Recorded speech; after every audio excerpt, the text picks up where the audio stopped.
अब तो बहुत जगह भी हो गया, व्यवस्थापक लोग व्यवस्था कर दिए। प्रेम से बैठिए और शांत चित होकर के सुनिए। अंतिम सत्र का सत्संग है। कुछ ही क्षणों के बाद ये सुनने के लिए नहीं मिलेगा, तब तो गपशप होते ही रहेगा। लेकिन लोग सोचते हैं कि चलो भाई बहुत गांव से आए हैं, ये गप का मौका मिलेगा कि नहीं मिलेगा, वही पूरा लेते हैं। बोलिए श्री सद्गुरु महाराज की जय। धन्य धन्य सद्गुरु सुख दो, महिमा कहे न जाय। जो कुछ कहूँ तुम्हारी कृपा, मोते कछु न बसा। जो कुछ कहूँ तुम्हारी कृपा, मोते कछु न बसा।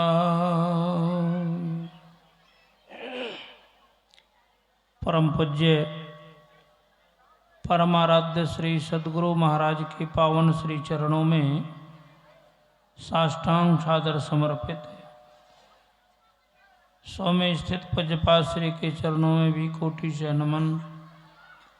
मंचासीन गुरुजन, वंदनीय साधु समाज, सत्संग प्रेमी सदात्माओं, माताओं, बहनों, आप सबों को मेरा हार्दिक नमन है। और पुनः निवेदन है कि एक बार और प्रेम पूर्वक कुछ स्वर में सद्गुरु महाराज की जय घोष की जाए। बोलिए श्री सद्गुरु महाराज की जय। मैं सुबह कहा था इस सत्संग का एक नियम है, हर एक सत्र में पाठ किया जाता। किस लिए किया जाता कि पाठ बेस होता, आधार, अब उसी के हिसाब से वक्ता को बोलना पड़ता और सुनने वाले को भी आसान होता। नहीं तो लोग कभी मनुष्य शरीर पर बोल देते हैं, कभी भक्ति पर बोल देते हैं, कभी सत्संग, सबको मिला जुला के घंट बना देते हैं। इसलिए गुरु महाराज ने इस नियम को शुद्धतापूर्वक बनाया और पालन भी किया। अभी का जो कहने का विषय है वो है भक्ति। पढ़े लिखे लोग जानते होंगे, अनपढ़ लोग तो नहीं जानते हो। भज धातु में कतीन प्रत्यय लगा हुआ। जो पढ़े लिखे लोग हैं वो पुस्तक में भी पढ़ सकते, जिसका अर्थ होता है भजना या भजाना। जिसका जो भजन करते हैं उनका भजन वो भी करते। संत वाणी बतलाती है, जो मोहि भजय भजौ मैं वाको, कल न पड़त मुझे एक घड़ी, आ काटो जन्म जन्म का फंदा, राखों सुख आनंद। इस भक्ति से जन्म जन्म का फंदा, दुख कष्ट सब समाप्त हो जाता है। इसलिए ये भक्ति करने के लिए सभी संत महात्मा लोग हम लोगों को कहते, भक्ति नहीं करेंगे तो आपका दुख समाप्त नहीं हो। का उसंडी गरुड़ संवाद में है, रामायण में आप पढ़िएगा, अभी सुन लीजिए। राकापति सोडस उगहि, तारा गण समुदाय, सकल गिरिन दब लाइए, बिनु रवि राति न जाए, ऐसे ही बिनु हरि भजन खगेसा, मीटे ही न जीवन केर कलेस। कितना सटीक उदाहरण है। राकापति कहते चंद्रमा को। चंद्रमा 16 कलाओं से उदित हो जाए, जितने तारे गण नक्षत्र है सब उदित हो जाए, जितने जंगल है उसमें आग लगा दी जाए, कितना प्रकाश होगा? कोई आकलन कर सकते हैं? लेकिन आप विचारवान कह सकते हैं कि इतना प्रकाश होने पर भी रात्रि जाएगी? नहीं जाएगी। किलोमीटर भी प्रकाश कर देंगे फिर भी रात्रि तो रहेगी। एक सूर्योदय हो जाए तो किलोमीटर कौन पूछे, हजारों किलोमीटर तक में अंधकार पार है। ठीक उसी तरह से कहने का से ये है कि जितना भी उपक्रम आप जीवन में दुख छुड़ाने के लिए अपना लें, लेकिन जब तक परमात्मा की भक्ति नहीं होगी तो क्लेश समाप्त नहीं होगा। जिसके पीछे में हम आप लगे हुए, गोस्वामी जी लिखते हैं, अरब खरब लव संपदा उदय अस्तलव राज, तुलसी तो भी मरण है आबे कोने का। मरना निश्चित है कि नहीं? इसमें से बहुत लोग नहीं मरिएगा। जब मर ही जाइएगा तो फिर अरब खरब की जो संपदा इसका किस काम की होगा? एक चवन्नी भी आपके साथ में जाएगा? नहीं जाएगा। तो किस काम का हुआ? लेकिन इसी के फेर में हम आप पड़े हुए, इसी फेर में पड़े हुए। जो 10 20 50 भय सत होई हजार तो लाख मांगेगी। आप लोगों में से ऐसा नहीं होंगे, हमको जैसा विश्वास। ऐसा मांगते हैं क्या? कोटि अरब खरब असंख्य धरापति होने की चाह जगेगी। देख लीजिए, इसी के फेर में ये दुनिया है, हम आप हैं, जिससे त्रास नहीं मिटता, दुख नहीं मिटता, और दुख बढ़ता जाएगा। ज्यों ज्यों आपका उम्र बढ़ेगा, बूढ़ा की कगार पर जाइएगा तो और तृष्णा बढ़ेगी। परम पूज्य गुरुदेव बाबा श्री साई स्वामी जी महाराज का श्री वचन है ना, वृद्धापन में धन रुजन के तृष्णा छुए छे आसमान हो, उमर बिहान होले हो राम, अब की करिए भगवान हो, उमर बिहान होले हो राम। बिहान मतलब समाप्त हो गया, इसी के फेर में अब क्या कीजिएगा? अब वैसी स्थिति आपकी आ गई, आंख में पड़ेगा छाला, अब सूझिए न रहा, नाक से बहेगा नाला, जरा जिंदगानी में जरा कहते बुढ़ापा को यही सब होता है। तो बुढ़ापे में भक्ति होगी? जब तक शरीर सबल है, बुद्धि देती साथ, तब तक ही गुरु भक्ति का अवसर जानो हाथ। ये गुरु भक्ति की बात क्यों बताई? परमात्मा की भक्ति, देवते की भक्ति बता देते नहीं। इसके पीछे रहस्य छिपा हुआ है कि गुरु भक्ति के बिना आज तक किसी का परम कल्याण नहीं हुआ। इसलिए जितने आए हैं संत भगवान, सबों ने यही कहा है कि पहले संतों की संगति करो। भगवान श्री राम से लक्ष्मण जी पूछते हैं, भैया अनुपम सुख का मूल क्या है, जड़ क्या है? तो भगवान क्या कहते हैं? भक्ति तात अनुपम सुख मूला। हे तात, यहाँ तात का अर्थ भाई से लिया गया है, कहीं तात का अर्थ पिता भी होता है। अनुपम सुख का मूल है, जिस सुख की उपमा नहीं दी जा सकती है, जिस सुख की खोज में हम आप जन्म जन्मांतरों से पड़े हुए हैं, वो क्या है? भक्ति। भक्ति तात अनुपम सुख मूला। लेकिन अनुकूल कैसे होगा? मिलई संत होई अनुकूला। जब संत मिलेंगे तब भक्ति अनुकूल होगी, नहीं तो नहीं होगी। एक छोटा सा दृष्टांत है, आप लोग गौर से सुनिएगा। एक भक्त गया तीर्थाटन करने के लिए, जैसे आज के परिवेश में लोग जा रहे हैं। अब जिन जिन तीर्थों में जाए, गोकला है, वृंदावन है, मथुरा है, अयोध्या है, हरिद्वार है, ऋषिकेश है, तो वहां की एक प्रतिमा खरीद लेता था, मूर्ति। इसकी पूजा करेंगे तो परम कल्याण हो जाएगा। तीर्थ में बढ़ते गए, प्रतिमा खरीदते गए, प्रतिमा की संख्या बढ़ती चली गई। अब जेब से पोटली से बहंगी बना के ले जा रहा है सब देवता। बहंगी तो कभी लिया था नहीं। थोड़ा ही दूर गया, कंधा फूल गया, दर्द होने लगा। वो रास्ते पर बहंगी को रख करके सोचने लगा कि लगता है देवता सब मिल करके रास्ते में हमारा काम तमाम कर देगा, घरों नहीं जा सकेंगे। चलना दुबर हो गया, लेकिन करें तो क्या करें। संजोग एक महात्मा जी आ रहे थे उसी रास्ते से, दृष्टि पड़ी, बड़ी आशा बंधी कि महात्मा के पास कोई उपाय तो होगा। महात्मा के पास क्या होता, उपाय ये तो होता, और होता क्या है, और वैसा उपाय होता है कि सब काम को करा देता। गया, प्रणाम किया, कहते हैं बाबा बड़ी समस्या होगी। और समस्या लोग अपने से लेते हैं, कोई देता नहीं है। समस्या अपने से लोग लेते हैं। का क्या बात है?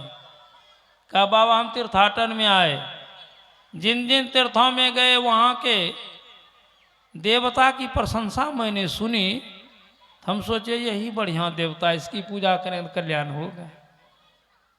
बढ़ते गए, प्रतिमा खरीदते गए, इतनी प्रतिमा की संख्या हो गई बाबा कि मैं बहंगी बना के ले जा रहा हूँ। देख लीजिए मेरी दुर्दशा, कंधा फूल गया है, दर्द हो रहा है, चला नहीं जा रहा है। इसीलिए बाबा कोई उपाय बताइए। महात्मा जी कहते सुनो, आप लोग भी सुनिए, इसी फेर में हम लोग भी पड़े हुए, और जितने लोग हैं सब है, एक दो की बात नहीं है, जितने यहाँ लोग हैं सब इसी फेर में है। इसलिए फेर तब तक नहीं कटेगा जब तक बढ़िया से नहीं सुनिएगा। का एक काम करो, इसमें से जो बलशाली देवता हो उसको ले लो, सबको छोड़ दो, उसी की पूजा करना कल्याण हो जाएगा। का बाबा कहे तो ठीक, लेकिन पता भी चले तब तो कि सबसे बलशाली कौन है। अभी जितने लोग यहाँ बैठे हुए मंच पर, बाबा जी लोग बैठे हैं, क्या पता है किसमें कितनी क्षमता, कोई पता है क्या? कहीं पता कैसे चले? का इसके लिए प्रैक्टिकल करना पड़ेगा। का क्या प्रैक्टिकल करेंगे?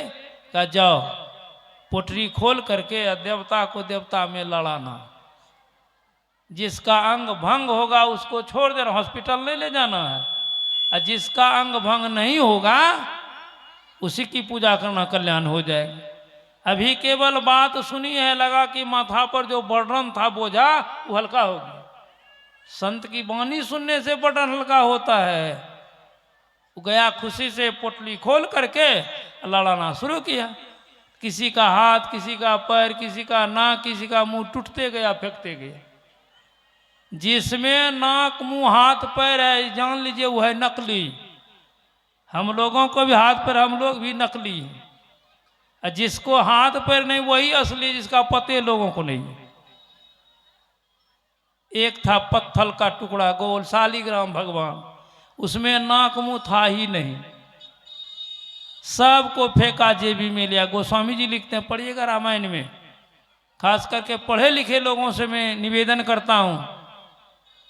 बालकांड में बिनु पग चलाए सुनाए बिनु काना, कर बिनु कर्म करे विधि नाना, आनन रहित सकल रस भोगी, बिनु बानी बक्तावर जोगी, तन बिनु परस नयन बिनु देखा, ग्रह गान बिनु वास सेखा, असब भांति अलौकिक करनी, महिमा जासु जाय नहीं बरनी। परमात्मा को चरण ही नहीं है, यहाँ चरण में प्रेम करने के लिए कह रहे, ये भी समझने जो बात है।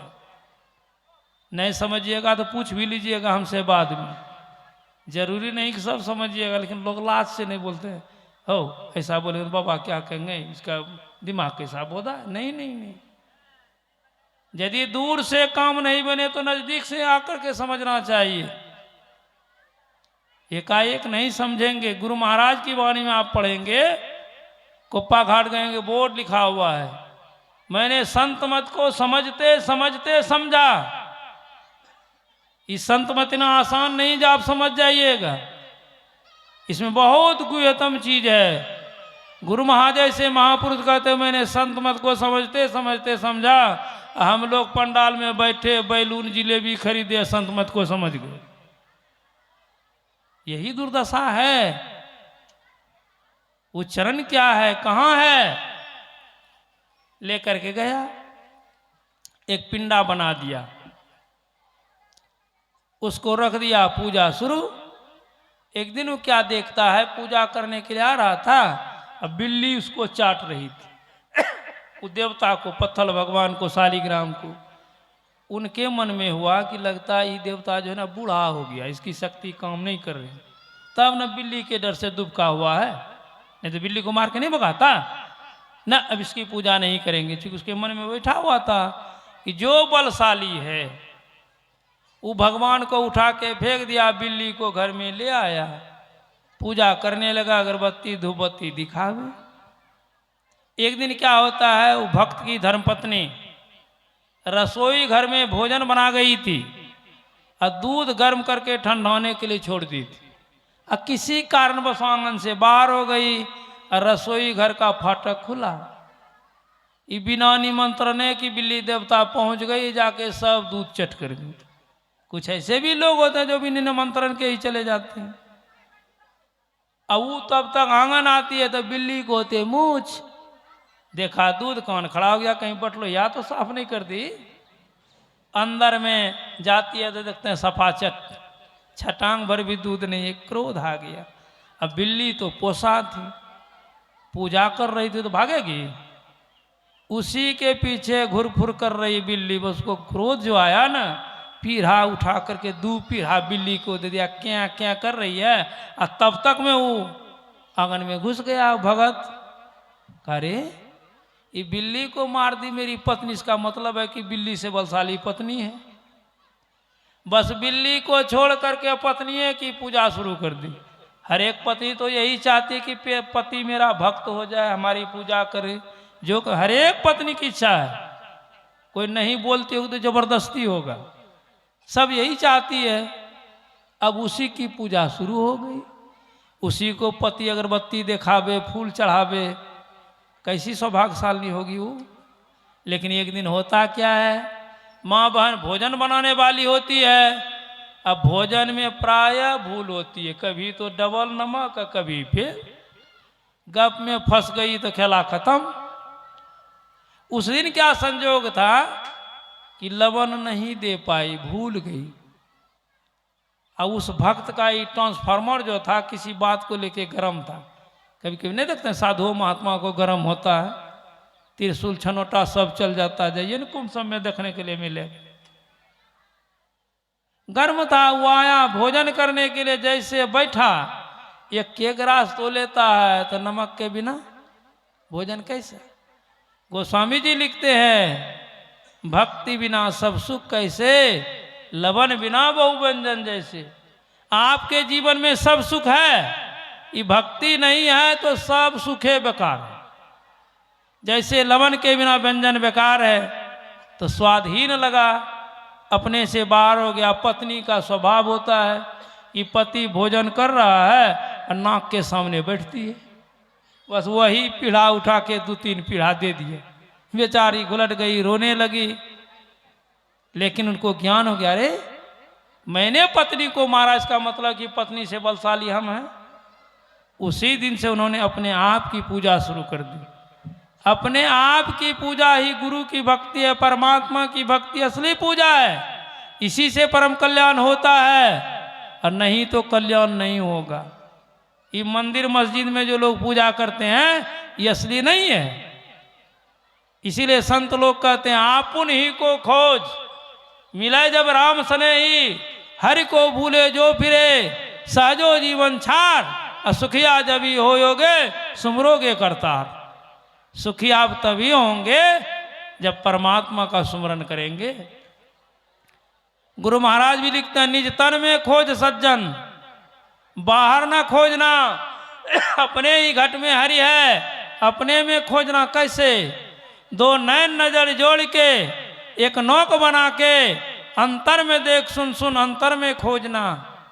तिल द्वार तक को सीधे सूरत को खैचला, अनहद दोनों को चढ़ चढ़ सुन सुन चढ़ चढ़ के खोजना। यही तिल द्वार जो सुख मना है ना। आज देखिए लाखों लोग जा रहे हैं संगम में, डुबकी लगाने के लिए लोग डुबकी नहीं लगा सकते, क्योंकि संगम बीच स्थान में जहाँ तीनों धाराएं का मिलन है।